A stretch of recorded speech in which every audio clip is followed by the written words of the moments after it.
21장과 22장에 대한 이야기는 예수님이 그의 도성에 왕으로서 입성하시고 먼저 성전에 대한 심판과 그리고 하나님께 합당치 못한 백성들에 대한 저주를 내리시고 난 이후에 그들에게 돌아오라라고 명령하시는 복음의 메시지였다라고 말씀을 드렸습니다. 그러나 받아들이지 않는 자들이 주님께 무슨 권위로 이런 말을 하고 이런 행위를 합니까? 라고 따지고 물었을 때에 21장과 22장에 예수님의 말씀을 들어야 될 사람들은 바리새인들과 서기관들과 사두개인들이었습니다.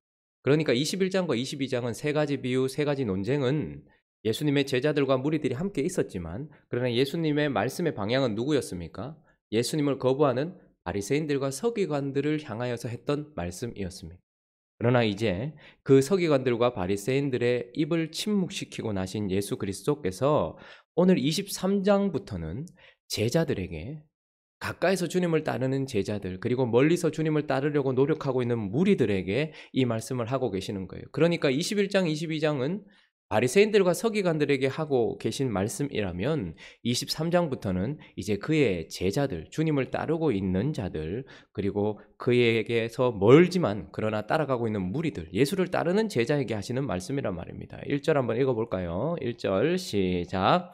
예, 예수께서 무리와 제자들에게 말씀하여 이르시되 21장과 22장은 바리새인들과 서기관들과 사두개인들에게 말씀하셨지만 이제 그들이 침묵하고 더 이상 묻는 자도 없고 따지는 자도 없고 그들은 예수를 떠나갔습니다.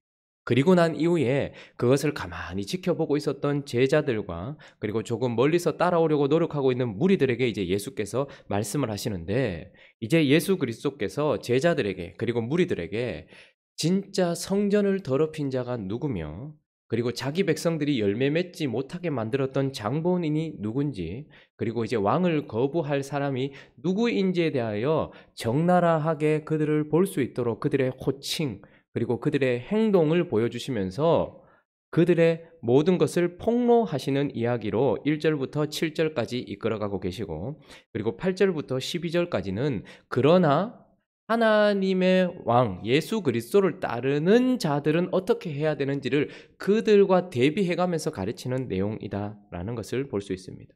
그래서 먼저 예수 그리스도께서 이제 무리들과 제자들에게 말씀하시되 성전을 더럽혔고 자기 백성의 열매 맺지를 못하게 만들며 왕을 거부해버린 자들이 누구인지 어떤 특징이 있는지를 이제 확연하게 드러내시는데 먼저 그들의 특징은 자기를 가르치지 않는 랍비다 이렇게 이야기를 하고 있습니다. 자기를 가르치지 않는 랍비. 자, 2절 3절 말씀 읽어보겠습니다. 시작. 서기관들과 바리새인들이 모세의 자리에 앉았으니 그러므로 무엇이든지 그들이 말하는 바는 행하고 지키되 그들이 하는 행위는 본받지 말라. 그들은 말만 하고 행하지 아니함.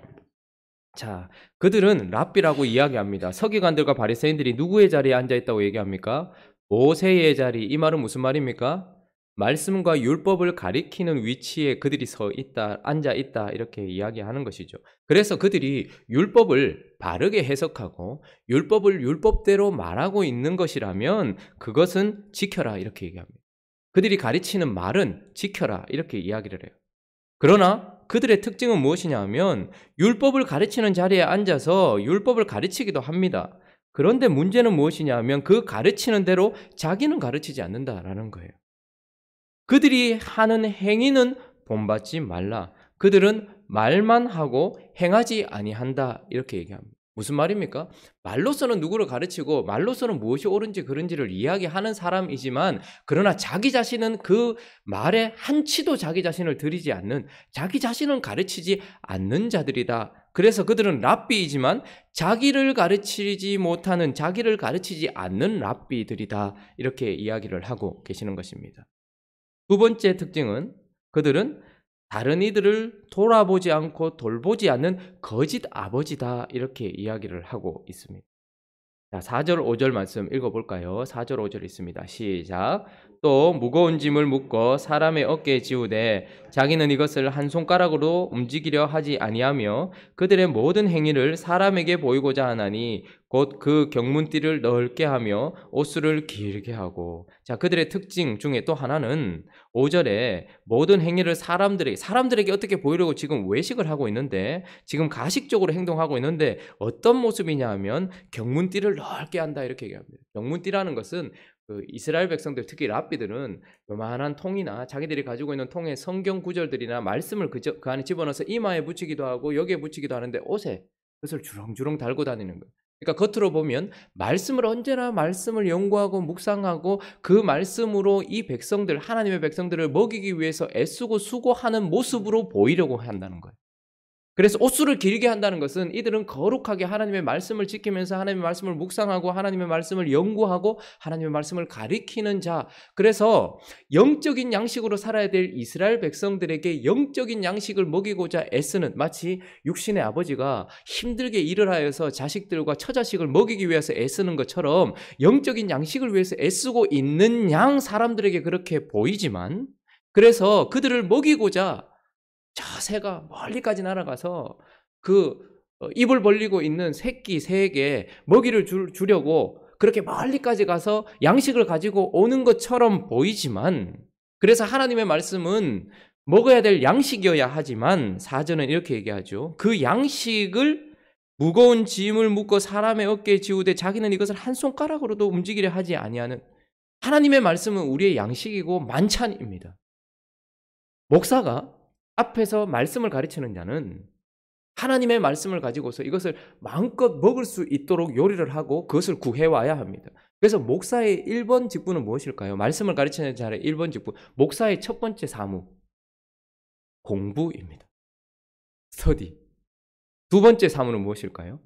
기도입니다. 세 번째 사무는 무엇일까요? 묵상입니다. 끊임없이 영적인 양식을 구하기 위하여서, 아버지들이 하는 일이 뭡니까? 밖에 나가서 피땀 흘려서 돈을 벌어 오는 이유가 뭡니까? 처자식 먹이겠다는 거예요. 제대로 먹이겠다는 거예요. 한 교회에 목회자가 서 있는 이유는 똑같은 이유입니다. 영적인 양식을 어떻게든 얻어서 이들이 길에서 기진하지 않도록, 주님 따라가는 이 길에서 기진하지 않도록 그것을 구해오는 것이고, 그래서 그것을 어떻게 해요? 만찬을 먹일 수 있도록 해줘야 되는 거예요. 그런데 그들은 하나님 아버지께서 자기 백성들을 먹이겠다고 주신 말씀을 가지고서 짐으로 만들어버리고 거기에다가 짐을 얹어서 기진하게 만드는, 돌아보지 아니하면서 마치 사랑하는 것처럼 말하고 있는 거짓 아버지, 이렇게 이야기를 하고 있는 것이죠. 그들은 하나님의 양식을 누려야 될 만찬으로 만들지 아니하고 짊어져야 될 짐으로 만들어버릴 뿐만 아니라 그 짐에 기진하고 있는 자들을 긍휼히 여기지 않는, 겉으로 보기에는 아버지라고 얘기하지만 아닌 거짓 아버지다, 이렇게 얘기합니다. 세 번째, 그들의 특징은 자기를 높이는 거짓 지도자다, 이렇게 이야기를 하죠. 6절 7절 말씀 한번 읽어주시겠습니까? 시작.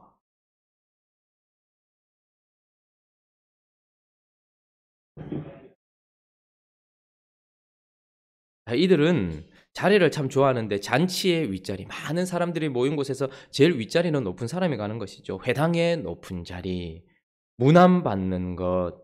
그래서 랍비, 여기서 랍비는 지도자를 얘기하는 겁니다. 가르치는 것도 있지만 그러나 누구를 이끌어갈, 인도할 지도자, 무엇인가 결정을 내릴 사람이라고 불려지는 것을 참 좋아한다라는 것이죠.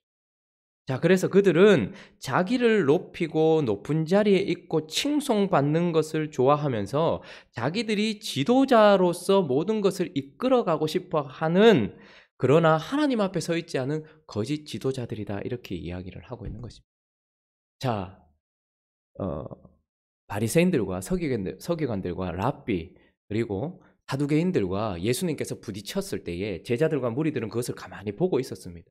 근데 아주 마음이 어려웠을 거예요. 왜 그랬을까요? 백성들은 그들을 지금 예수님과 논쟁하고 있는 그들을 뭐라고 불렀습니까? 랍비라고 불렀어요. 근데 주님은 뭐라고 얘기합니까? 자기를 가르치지 않는 랍비, 이렇게 이야기해요.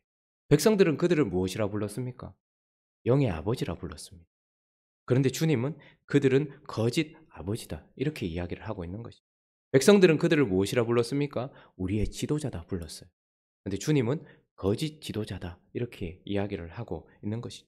그러니까 제자들과 무리들에게 이제 이것을 바르게 이야기해 주고 계시는 것입니다. 자, 그런데 언제나 주님은 좋은 것으로만, 옳은 곳에서만 우리를 가르치는 것이 아니라 그들을 보게 하신 이후에 그들과 대비되어서 이제 진짜 왕을 따라가고 진정한 성전이신 예수 그리스도와 함께 나아가는 제자들과 따라오려고 하는 무리들에게는 이것을 대비하면서 너희는 어떠해야 되고 어떤 모습이어야 되는지를 이제 8절부터 가르치고 있는데 8절의 시작이 무엇입니까? 그러나 이렇게 됩니다. 너희가 지금까지는 그들을 선생님이라고 불렀고 영의 아버지라고 불렀고 지도자라고 불렀지만 그러나 라고 이야기하면서 이제 나를 따라오는 제자들, 이 공동체의 지도자로 서며 하나님을 섬기는 제자들, 그러나 너희는 이라고 이야기하면서 먼저 이제 우리의 행동 양식을 가르치십니다. 주님의 목적은 그들을 비판하는 것에서 있는 것이 아니고 그들을 보게 하시면서 실물 교육을 통해서 우리는 어떻게 해야 되는지를 가르치려고 하시는 거예요. 그래서 이제 주님은 그러나 너희는 어떻게 하라는 거예요? 먼저는 그들처럼 불리지 말라라고 이야기를 하시는 거예요. 그들처럼 불리지 말라. 자, 8절에 보니까 너희는 랍비라 칭함을 받지 말라. 9절에 보니까 땅에 있는 자를 아버지라 하지 말라.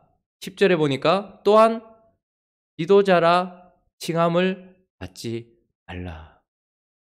성전을 더럽혔고 자기 백성이 열매를 맺지 못하게 하고 왕을 거부했던 자들의 칭호는 랍비, 선생님, 그리고 아버지, 그리고 지도자였습니다.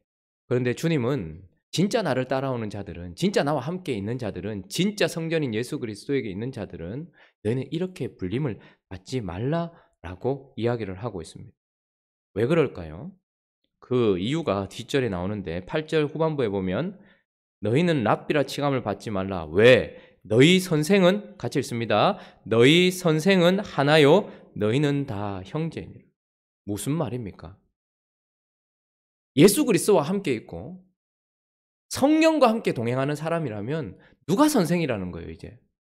성령 한 분만 선생이라는 거예요. 성령이 우리를 가르치시는 오직 유일한 선생이시다 이렇게 얘기합니다. 자, 그러면 그 선생이신 성령이 다른 것을 다 배제하십니까? 성령은 무엇을 통하여서 우리를 가르치십니까?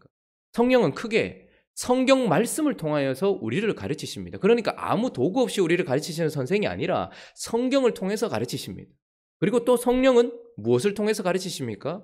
그 성경을 연구하고 가르쳐야 될 자리에 있는 자들인 목사들을 통하여서 가르치십니다. 또 성령은 무엇을 통해서 가르치십니까? 저와 여러분들의 각자의 삶 속에 있는 상황을 통해서 가르치십니다. 그런데 성경도 우리를 가르치고 목사도 우리를 가르치고 삶도 우리를 가르치시지만 이 모든 것들을 도구로 사용하셔서 성령이 진짜 가르쳐 주시지 않으면 아무 소용이 없는 거예요. 그래서 진짜 선생은 누굽니까? 성령 하나님인 거예요. 그렇기 때문에 우리가 성경을 읽기 전, 예배를 드리기 전에 우리가 뭘 합니까? 성령 하나님, 내가 이 말씀을 펼치고 읽습니다. 조명하여 주십시오. 이렇게 합니다. 왜요? 성경 자체가 아니라 성경을 붙들고서 말씀하시는 성령이 내게 선생되지 않으면 아무것도 못 배웁니다. 우리가 예배드리기 전, 설교를 하기 전 하나님의 말씀을 나누겠습니다 하고 저희들이 예배하기 전 아주 중요한 순간을 가지는데 뭘 합니까? 기도를 합니다. 그래서 오늘 마음문을 열어주시고 성령께서 우리 각자에게 들려주게 해달라고 그렇게 기도합니다. 왜요? 진짜 선생은 앞에 서 있는 목사가 아니거든요. 이 목사의 입을 통해서 말씀하시는 성령이라는 말입니다. 그래서 성령만이 진정한 선생이라는 거예요.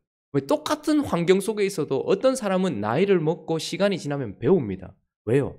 하나님이 가르쳐 주시기 위하여 어떤 환경을 주셨어요. 사람과의 관계, 경제적인 문제, 또 여러 가지 어려움, 이 모든 것들을 통해서, 이것을 통해서 지금 성령께서 깨닫게 하시고 가르치게 하시면 시간이 지나면서 이 사람은 성숙하고 성장을 해요. 근데 성령이 가르치시지 않으면 아무것도 배우지 못하는 거예요. 그죠? 늙어가는 어린아이에 불과한 것이죠. 그래서 주님이 이렇게 얘기하시는 것입니다. 너희는 선생이라 칭함받지 마라. 왜? 너희 선생은 하나다. 또 한 가지 9절에 보면 땅에 있는 자를 아버지라 하지 말라 이렇게 얘기합니다. 왜? 너희 아버지는 한 분이시니 곧 하늘에 계신 이시니라. 아버지가 있다라는 거예요. 예수 그리스도의 복음으로 말미암아서 하나님과 화평한 자가 되어서 이제 고아가 아니라는 말입니다. 그런데도 불구하고 마치 땅에 있는 자를 아버지라 하면서 고아였기 때문에 누군가를 쫓아가야 되는 그 급박함, 그것 때문에 누군가를 따라갔지만 이제 예수와 함께 있고 성령 안에 있는 자, 하나님 아버지가 보내셨고 예수의 복음을 받고 성령 안에 있는 자는 아버지가 있다라는 거예요. 그런데 왜 땅에 있는 자를 아버지라 부르나 라고 이야기하면서 아버지가 있기 때문에 더 이상 다른 이를 아버지라 부르지 말아라 라고 이야기를 하고 있는 것입니다. 앞에서 말씀을 가르치는 자가 스스로가 자신이 영의 아버지다라고 말을 하는 것 아주 위험한 발언입니다. 땅에 있는 자를 아버지라 부르지 말라. 주님이 명확하게 얘기하고 있는데도 성경이 말하고 있는데도 자신이 영의 아버지다 이렇게 이야기하는 것 아주 위험한 발언. 뿐만 아니라 성도들이 목사를 섬기겠다고 아유 그래도 우리 교회 영의 아버지 아닙니까 목사님이. 이것 또한 아주 위험한 발언입니다. 그 성도도. 성경이 금지하고 있는데 9절에 땅에 있는 자를 아버지라 하지 말라라는 이 금지어는 가장 강한 금지어예요. 절대 그래서는 안 된다라는 것. 아주 위험한 발언인 것이죠. 그래서 강력한 금지하고 있는 내용. 근데 성경만 이걸 금지하는 것이 아니고요. 각 교단마다 이렇게 이야기했던 자들에 대하여 헌법도 이야기하고 있어요. 자기들끼리 분쟁이 일어나거든요. 이런 말 쓰는 게 맞습니까? 아니라고 법으로도 나왔어요. 절대 그렇게 말해서는 안 됩니다. 자신이 스스로가 영의 아버지다 얘기해서도 안 됩니다라고 분쟁을 통해서도 결과가 나왔어요. 그리고 성도들도 그렇게 부르면 안 됩니다. 우리를 인도해주는 목자 이것까지는 인정이 되었어요. 하나님의 말씀을 가지고서 성도들을 끌어가니까 목자다까지는 인정이 되었어요.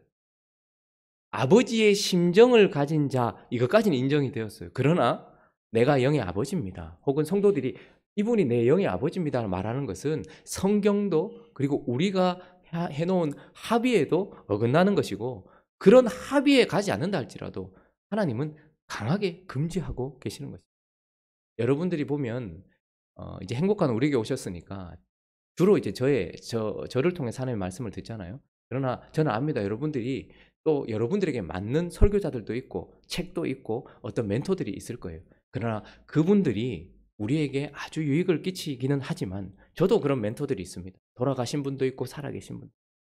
그분들은 저를 모른다 할지라도 저는 그분들의 설교나 저는 설교는 잘 듣지 않지만 책을 보는데 그러나 그분들을 영의 아버지라 불러서는 안 되는 거예요. 그래서 주님은 그렇게 부르지도 말고 불리지도 말라라고 이야기하십니다. 또 한 가지는 뭐라고 이야기합니까? 지도자라 칭함을 받지 말라라고 이야기합니다. 왜요? 읽어보겠습니다. 10절 읽습니다. 시작. 또한 지도자라 칭함을 받지 말라. 너희의 지도자는 한 분이시니 곧 그리스도시니라. 예수도 없고 성령도 없고 아버지도 없으면 누군가를 지도자로 해서 따라가야 돼요. 세워야 돼요. 그러나 이제 우리는 사사기 시대에 살고 있는 자들이 아닙니다. 예수 그리스도가 우리의 지도자로 서 있어요. 그렇기 때문에 하나님 아버지께서 보내신 예수만 지도자지 예수만 우리를 인도하는 자지 다른 이들이 인도자가 아니라는 거예요. 그런데 여전히 목회자나 그런 사람들이 앞에 서서 내가 비전을 제시하니까 따라오라라고 얘기해. 그게 아닙니다. 비전은 공동체가 함께 받는 겁니다. 주님이 이 사람을 통해서 주로 말씀하시겠지만 어떤 앞선 사람을 통해서 말씀하시겠지만 내가 지도자다 내가 머리다 이렇게 생각하고 달려가면 큰일이 나는 것입니다. 왜요? 이전에 예수가 없으면 모르겠는데 이제 예수가 우리 교회 머리로 계시는데 감히 누가 자신을 지도자라 이야기하면 다른 이들이 합의해서 저 사람이 지도자라 이야기할 수 있겠습니까? 예수가 있기 때문에 그리스도만 우리의 지도자이기 때문이다. 그렇기 때문에 그들이 그렇게 좋아했던 칭호, 선생, 아버지, 그리고 지도자. 근데 너희는 그렇게 불리지 말라라고 이야기를 하십니다. 왜요?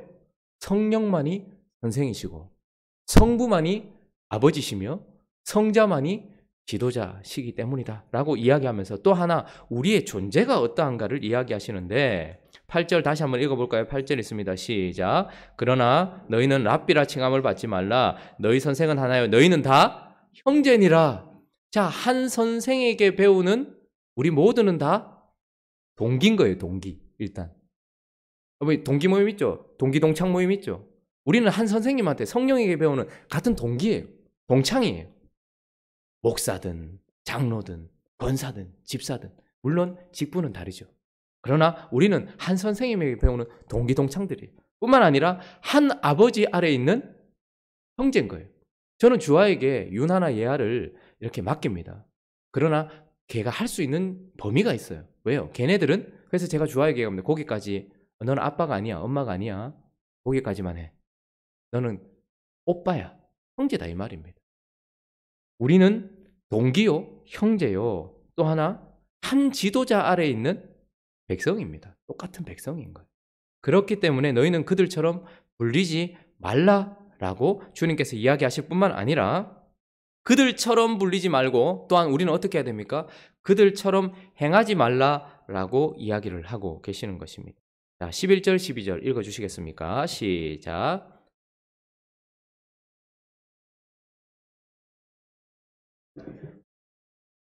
누구든지 자기를 낮추는 자는 높아요. 자, 그렇게 불리지 않을 것만 얘기하시지 않고 주님은 이제 우리가 어떻게 행해야 될지도 이야기합니다. 그런데 이 샘플을 두고서 이것을 두고서 더 명확하게 가르치는데 너희는 너희 중에 큰 자는 너희를 섬기는 자가 되어야 된다라고 얘기합니다. 그런데 그들이 랍비라고 불렀고 선생이라고 불렀고 아버지라 불렀고 지도자라 불렀던 그들은 어떻게 했습니까? 2절에 보면 모세의 자리에 어떻게 있어요? 모세의 자리에 앉아 있습니다. 그러나 너희는 어떻게 해야 된다는 거예요? 섬기는 자리에 서 있어라 이렇게 이야기를 하고 있는 거예요. 그리고 그들은 모세의 자리에 앉아 있으면서 자기는 말만 하고 행하지 않지만 너희는 섬기는 자리에 서 있을 뿐만 아니라 말로가 아니라 실제로 섬기는 자가 되어야 한다 이렇게 얘기하는 거예요. 자리가 다르죠. 모세의 자리에 앉아 있고 아무것도 안 하는 사람과 섬기는 자리에 서 있다가 자기 자신이 움직여서 실제로 섬기는 사람이 되어야 된다라고 이야기를 하고 있습니다. 그리고 그들은 어떻게 합니까? 무거운 짐을 메어서 그들에게 올려주고 한 손가락도 까딱하지 않으면서 도와주지 않지만 너희는 어떻게 해요? 짐을 덜어주는 실제로 그들을 도와주는 실제로 그들을 섬겨주는 자가 되어라. 그들은 짐을 하나도 도와주지 않아요. 자기도 안 할 뿐만 아니라 짐을 얹어놓고 힘들어 하는데도 도와주지 않아요. 그러나 너희는 섬기는 자리에 서서 실제로 너희를 움직여서 짐을 덜어주라 라고 이야기를 하고 있습니다. 그리고 그들은 무엇을 좋아합니까? 높은 자리, 윗자리, 문안받는 자리, 칭송받는 자리. 그러나 주님은 뭐라고 얘기합니까? 자기를 높이는 자는 낮아지고 그래서 누구든지 어떻게 하래요? 자기를 낮추라 라고 이야기를 하고 있는 것입니다.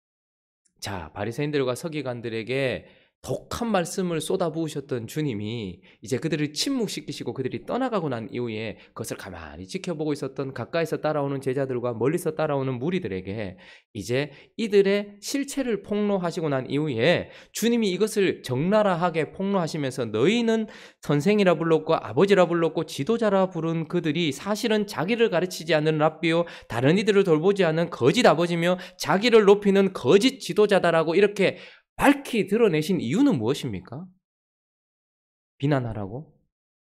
가서 비판하라고? 우리가 속았다라고 원통하다라고 이야기하라고? 아니요. 분별하라는 겁니다. 분별하라는 것입니다.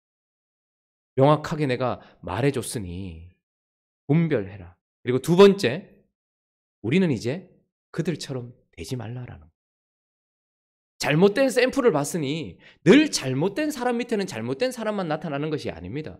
잘못된 샘플을 봤으니 이것을 통해서 바른 길로 걸어가라는 거예요. 어떤 사람은 똑같이 잘못된 아버지 밑에서 잘못된 자식이 되지만 어떤 사람은 똑같이 잘못된 아버지를 보면서 이렇게 살지 않겠다라고 이야기하며 훌륭한 자식이 되는 것처럼 너희는 그렇게 가지 말아라 라고 이야기할 뿐만 아니라 너희는 또한 엄히 말하는데 왜 말씀대로 살아라 하고 우리에게 이야기를 하고 계시는 것입니다.